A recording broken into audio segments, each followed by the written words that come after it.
Казан калаһына бик зур куаныс белән килеп иттек. Башкортстандан Өфе калаһынан яшел саукалык, башкортча әйткәндә, русча әйткәндә Зеленая роща санаторий шифаханаһын күрһәтергә дип һезгә күргәзмәгә килдек.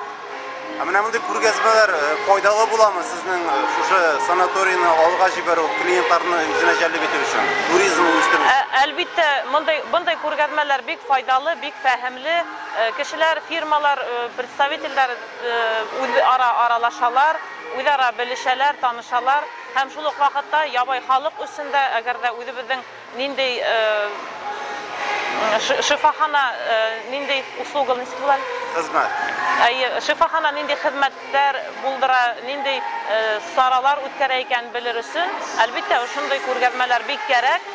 Казан калаһында үткән күргәзмә безнең өчен бик әһәмиятле, чөнки Татарстандан бик күп халык безгә Башкортстанга килә, ял итәргә килә. Безнең санаторий курорт системаһы бөтә Россиягә, бөтә илгә билдәле, һәм шуның өчен бөтә Татарстан халкын без үзебездә көтәбез, һәм без дә һезнең якка бик еш йөрербез дип уйлыйбыз. Ягъни тугандаш халык бит, шулай бит? Тугандаш халыкбыз, Аллага шөкер, шундай дуслыкты артабанда дәвам итәргә, бер-беребез белән аралашып яшәргә. Менә Зөлфия ханым, Башкортстанда шушындый күргәзмәләр, туризм күргәзмәләре уздырыламы?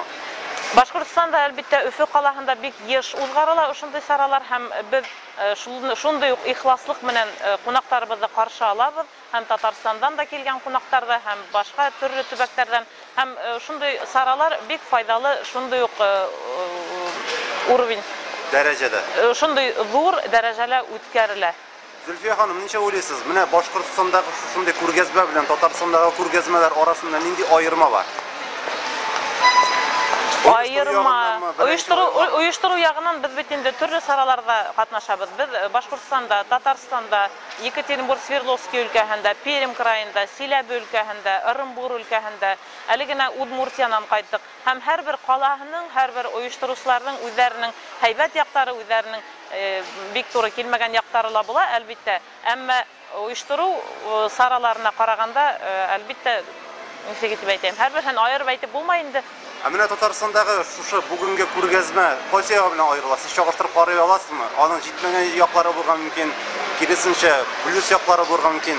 Нәрсә исегездә калды бу күргәзмәне сезнең өчен? Бу күргәзмәлә бик зур оештыру саралары үткәрелгән һәм төрле яклап спорт, туризм ягына ылыктырылган яшьләрне күрдек, без бик шатландык шуны күреп. Чөнки мәктәп балалары, студентлар, һәм универсиадага әзерлек барганы, һәр шул яклап төрле спорт объектлары булдырылганы күренеп, ярылып ята, һәм Казан калаһы күзгә күреп матурая көннән-көн.